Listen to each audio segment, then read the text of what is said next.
que citoyen, c'est une situation qui fait peur parce que la sécurité dans un pays est importante tant elle rassure les hommes d'affaires, les citoyens.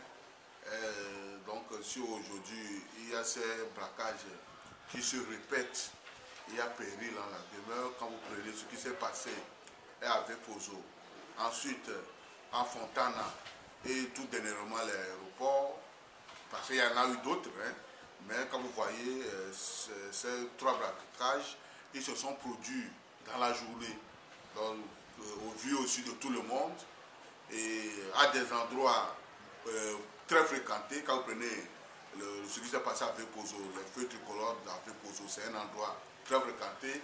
À quelques encablures de cet endroit, il y a un camp de gendarmerie.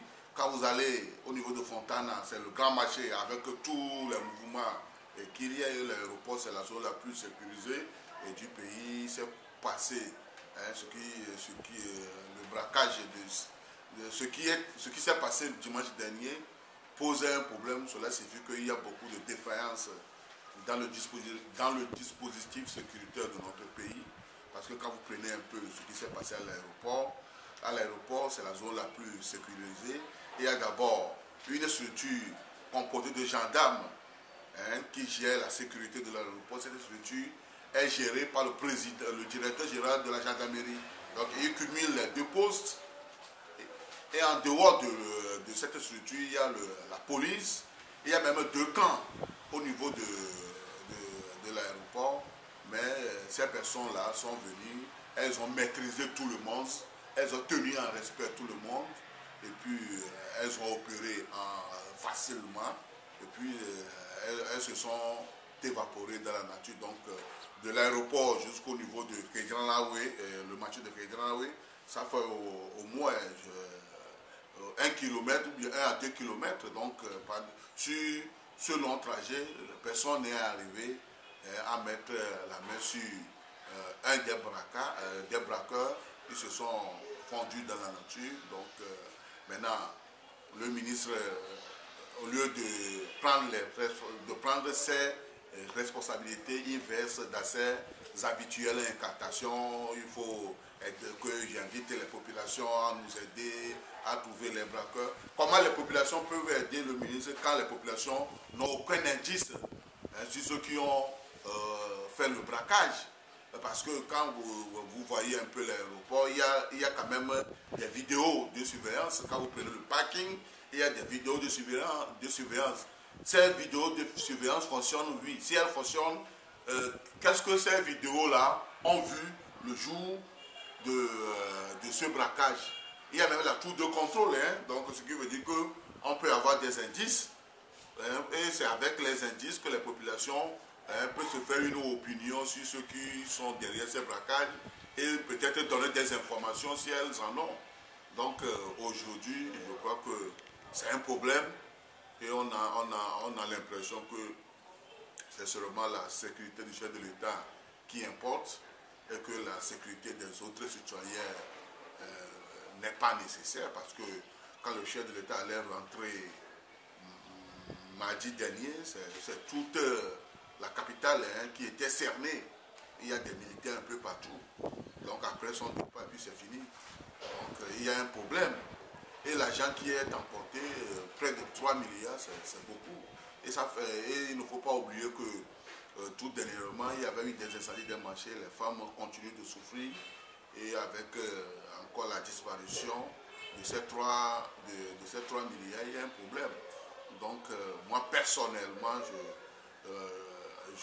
je voudrais que les enquêtes aillent jusqu'au bout pour qu'on puisse trouver ces braqueurs-là. Ouais. Et je suis un peu peiné parce que le ministre qui a pu voir des gens au niveau du cimetière d'Ablogam qui ont disparu et qui sont allés brûler le marché.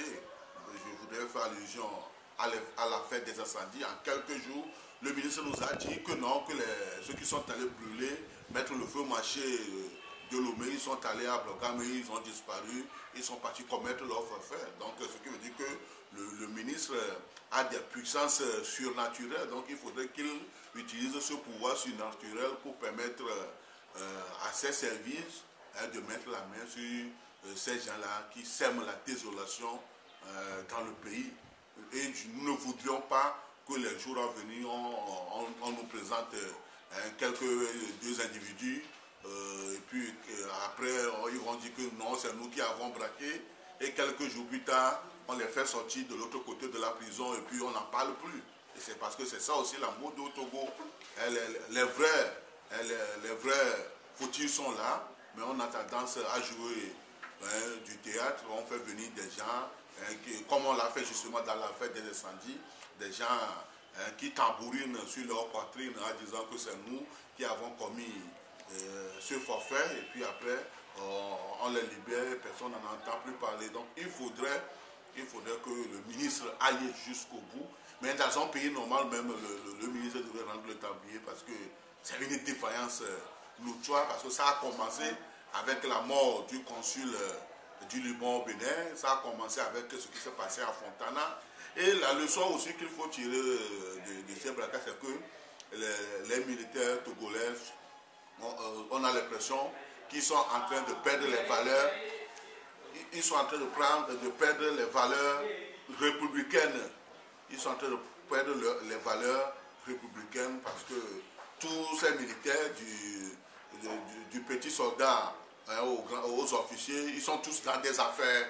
Donc quand des militaires sont plus riches, ils ont des maisons, ils ont tout, ils ne vont plus chercher à défendre la patrie, parce qu'ils ne vont plus chercher à mourir pour la patrie, ils préfèrent vivre pour leurs intérêts, et ça c'est un danger pour le pays. C'est un danger pour le pays. Donc il faudrait que les gens tirent les leçons de ce qui se passe pour qu'il n'y ait pas une situation catastrophique plus tard, parce que on se connaît au Togo, on a l'impression que nos forces de sécurité, c'est pour seulement mater les vendeurs de carburant et les manifestants de l'opposition. Donc aujourd'hui, avec les braquages, c'est un défi qui se pose à nos forces armées togolaises, à nos forces de sécurité. Maintenant, c'est à ces deux entités d'apprécier l'ampleur du danger et de prendre les mesures qui s'imposent.